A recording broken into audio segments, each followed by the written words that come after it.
News state पर आप सभी का स्वागत है और आप देख रहे हैं 24 करण। अब 24 करण के फाइनल फैसले की घड़ी करीब आ गई है। बस कुछ घंटे और अब जनता का फैसला सबके सामने होगा। नतीजों को लेकर बड़ी तैयारी चुनाव आयोग की ओर से कर ली गई है। आज दिखाएंगे कि दिल्ली की सत्ता पर इस बार कौन विराजमान होगा, तो बताएंगे कि मध्य प्रदेश और छत्तीसगढ़ में मतगणना को लेकर क्या तैयारी है, तो दिखाएंगे कि क्या छिंदवाड़ा में इस बार बनेगा इतिहास, और बात उन दिग्गजों की होगी जिनकी प्रतिष्ठा इस चुनाव में दांव पर है। तो बात होगी कि क्या इंदौर में बनेगा जीत का सबसे बड़ा रिकॉर्ड। तो चलिए करते हैं 24 के रण की शुरुआत।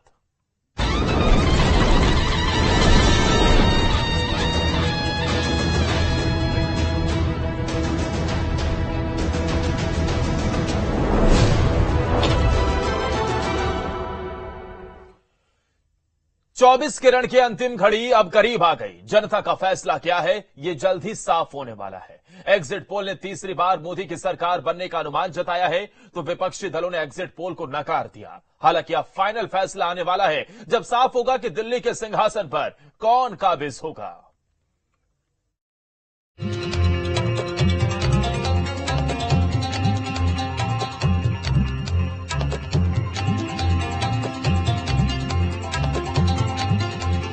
लोकसभा चुनाव में जनमत की असल तस्वीर साफ होने की घड़ी आ गई है। बस एक रात बाकी है और सुबह का सूरज उगने के साथ शाम ढलते हिंदुस्तान के 140 करोड़ लोग जनादेश के साक्षी बन जाएंगे। जी हाँ, अगले 5 साल का भार उठाने से ज्यादा भारी यही रात है, जब करवटें बदलते उम्मीदवारों के भविष्य की घड़ी सुबह होते ही अलार्म बजाना शुरू कर देगी। देश में फिर कमल अपनी खुशबू बिखेरेगा या फिर इंडिया गठबंधन को मिलेगा जनादेश, ये मंगलवार को रुझानों की चमक बता देगी। दरअसल पहले भी सरकारें बनती रही हैं, सत्ता छिनती रही है, लेकिन इस बार चटपटी सियासत का तड़का चुनाव परिणामों के जरिए नई राजनीति का व्यंजन तैयार करने वाला है, जिसका इशारा 2 दिन पहले के एग्जिट पोल के महापंडितों ने भी किया है। ऐसे में ये उनकी भी अग्नि परीक्षा का दिन होगा। एग्जिट पोल से एक और जहां किसी का चेहरा खिलखिला उठा, तो कुछ चेहरे मुरझाए हुए भी हैं, तो कुछ ने तो एग्जिट पोल को ही नकार दिया है। नतीजों से पहले एक और जहां बीजेपी का जोश हाई है, तो कांग्रेस भी जीत के रथ पर सवार होने की बात कह रही है। हालांकि ये सब 4 जून को साफ होगा, जब देश के सामने जनादेश आएगा। बीजेपी हो या फिर कांग्रेस, दोनों ही दलों ने लोकसभा के रण में धुआंधार प्रचार किया।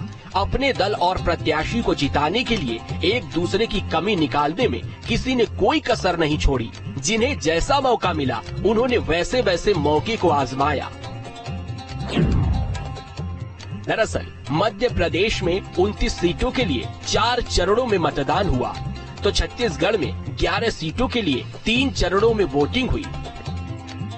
एक और जहां पूरे देश में सफलतापूर्वक चुनाव कराने के बाद चुनाव आयोग ने मतगणना की तैयारी पूरी कर ली है, तो दूसरी ओर कांग्रेस के कुछ नेता ईवीएम पर सवालिया निशान लगा रहे हैं। कांग्रेस प्रत्याशी दिग्विजय सिंह ने ईवीएम पर सवाल खड़े किए हैं, तो कांग्रेस के आरोपों पर बीजेपी ने भी पलटवार किया है। जनता का वोट अगर पड़ा है तो इनको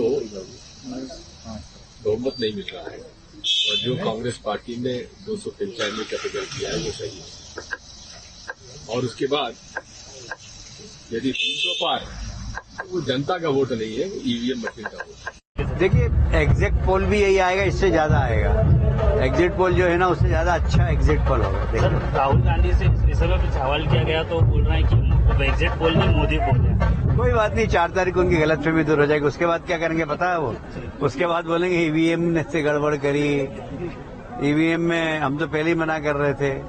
तो जब वो ईवीएम पे जीत जाते हैं, कर्नाटक में तो ईवीएम की अगरबत्ती लगा के पूजा करते हैं, हार जाते हैं तो कपड़े फाड़ते हैं। साफ है, वार पलटवार, आरोप प्रत्यारोप के दौर का सिलसिला अब खत्म होने वाला है, क्योंकि 4 जून को तमाम सियासी रुझान, अनुमान, आशंकाएं और सियासी गुड़ाभाग तथ्य बन जाएंगे।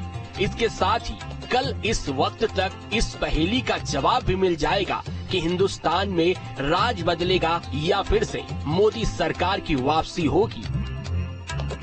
Team news state.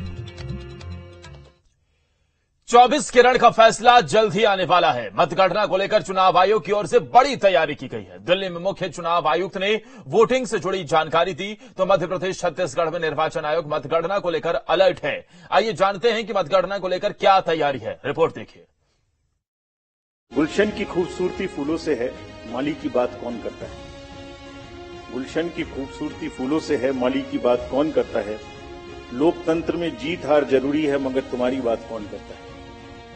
अभिनंदन हम करते हैं उन सभी का जिन्होंने भीषण गर्मी में, कहीं तूफान में, कहीं पहाड़ पर या किसी नाव में फर्ज अपना निभाया बगैर डिगमगाए, ताकि राष्ट्र का लोकतंत्र रहे मजबूत और तिरंगा लहराए।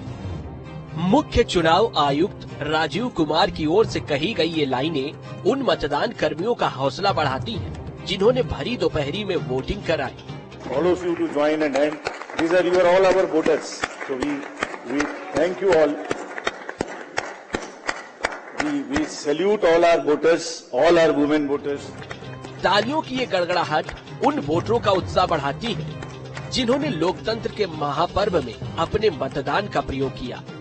चुनाव आयोग की ओर से बताया गया है कि देश में वोटिंग का वर्ल्ड रिकॉर्ड बना है। मुख्य चुनाव आयुक्त राजीव कुमार ने कहा है कि ये हमारे लोकतंत्र की ताकत है। We have created a world record of 642 million proud Indian voters. This is a historic moment for all of us, for the nation as a whole.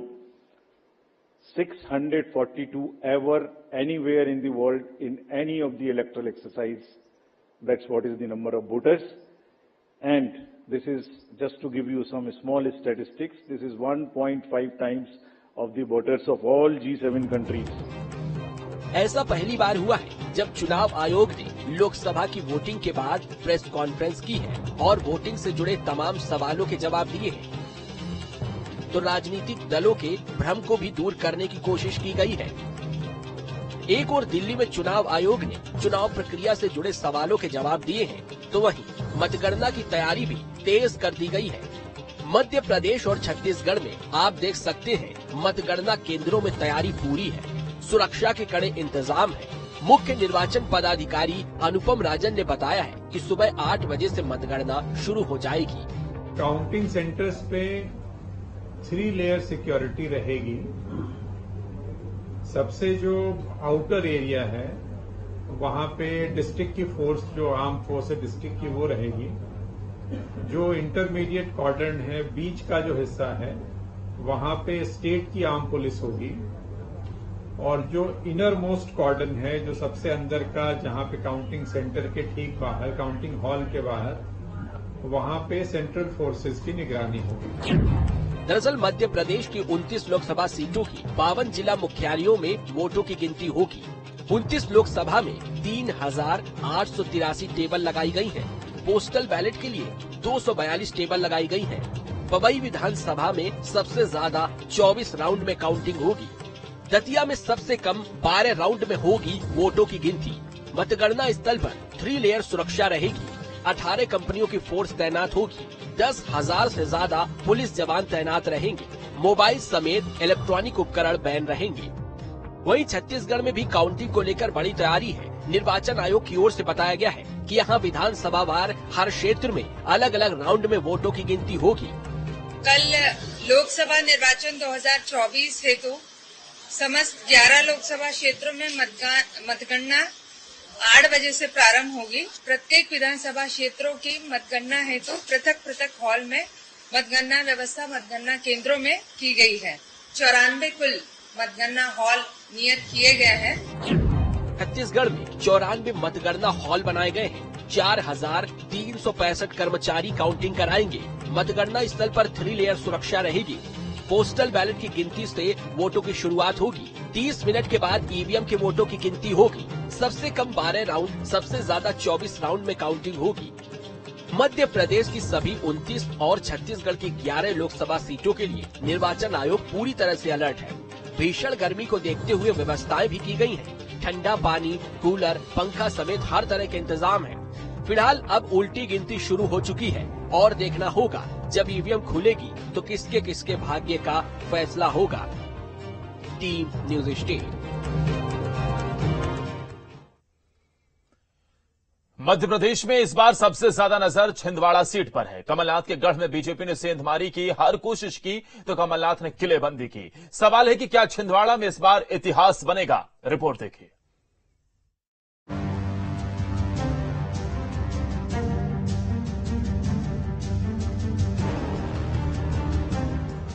Kamal Nath का गढ़ कांग्रेस का सबसे मजबूत किला, जिसे कभी कोई जीत नहीं पाया, जहां हर चुनाव में कमलनाथ का कमाल दिखा। हम बात कर रहे हैं छिंदवाड़ा सीट की, जहां मोदी लहर में भी कमल नहीं खिल सका।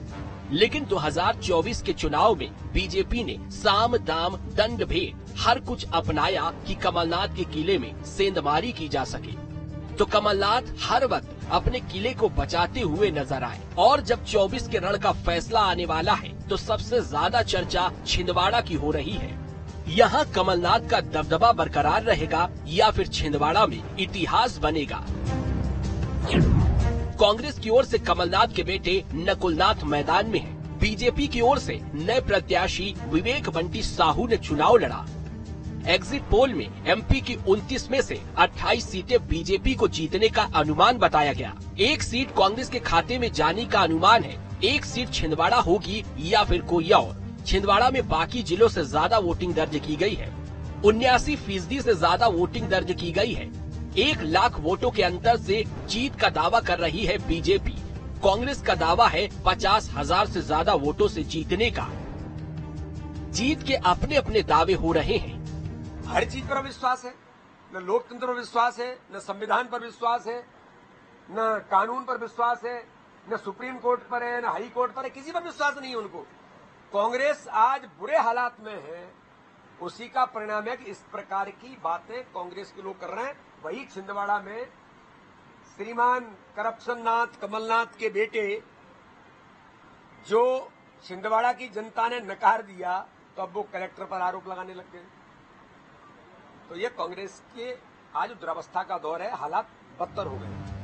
लेकिन छिंदवाड़ा के सियासी घटनाक्रम को देखें तो ये चुनाव दोनों प्रत्याशियों के बीच नहीं, बल्कि बीजेपी और कमलनाथ के बीच हुआ है। बीजेपी ने पूरी ताकत से चुनाव लड़ा। बीजेपी के बड़े नेताओं ने पहली बार छिंदवाड़ा को फोकस में रखा, तो कांग्रेस की तरफ से कमलनाथ ने अकेले मोर्चा संभाला। मैदान में भले ही बेटे नकुलनाथ थे, खुद के लिए कमलनाथ ने वोट मांगे। अपनी छवि पर बेटे को चुनाव लड़वाया। पिछली बार 37,536 वोटों से जीते थे नकुलनाथ। दल बदल करने वालों ने बढ़ाई थी कमलनाथ की मुसीबत। किले को दरकता देख कमलनाथ ने किलेबंदी की। कहा जा रहा है भले ही नकुलनाथ चुनाव लड़े हो, लेकिन अग्नि परीक्षा कमलनाथ की है। छिंदवाड़ा सीट का परिणाम नकुलनाथ के साथ ही कमलनाथ के राजनीतिक भविष्य की दिशा तय करेगा। तो बीजेपी ने पूरी कोशिश यहां सेंधमारी के लिए की। इस सीट पर मोदी लहर में भी बीजेपी की हार हुई। 2014-2019 में भी नहीं जीत पाई बीजेपी। 2019 में प्रदेश की 28 सीटें जीती, लेकिन छिंदवाड़ा हार गई। 2023 विधानसभा में सभी 7 सीटें कांग्रेस ने जीती। कमलनाथ यहां से 9 बार सांसद रह चुके हैं। 2019 में कांग्रेस से सांसद बने थे नकुलनाथ। बीजेपी की ओर से बड़े नेताओं ने प्रचार किया। सीएम मोहन यादव ने सबसे ज्यादा सभाएं छिंदवाड़ा में की। लेकिन पिछले चुनाव में नकुलनाथ के जीत का मार्जिन कम था, तो बीजेपी ने हर कोशिश की कि वो कमलनाथ के किले में कमल खिला पाएं। लेकिन कमलनाथ समेत उनके पूरे परिवार ने कमान संभाली और सीट को बचाने के लिए पूरा दम लगा दिया। कमलनाथ ने जनता के सामने इमोशनल कार्ड भी चला। मैंने तो अपनी जवानी समर्पित कर दी छिंदवाड़ा जिले की, मेरी आखिरी सांस मैं समर्पित करता हूँ। आगे का रास्ता हम मिलकर पार करेंगे और एक विकास का एक नया इतिहास बनाएंगे। फिलहाल विधानसभा चुनाव के आधार पर देखा जाए तो छिंदवाड़ा में कांग्रेस का वोट शेयर बीजेपी के वोट शेयर से कहीं ज्यादा रहा है। 6 महीने पहले के चुनाव में लोकसभा क्षेत्र की सभी विधानसभाओं में कांग्रेस की जीत हुई थी। इस आधार पर देखना होगा लोकसभा में छिंदवाड़ा की जनता ने किसका साथ दिया। फिलहाल कुछ घंटों का इंतजार है, जब ये साफ होगा कि छिंदवाड़ा में कमलनाथ का दबदबा दिखेगा या फिर गढ़ में कमल खिलेगा। Team news state. एमपी में कई दिग्गज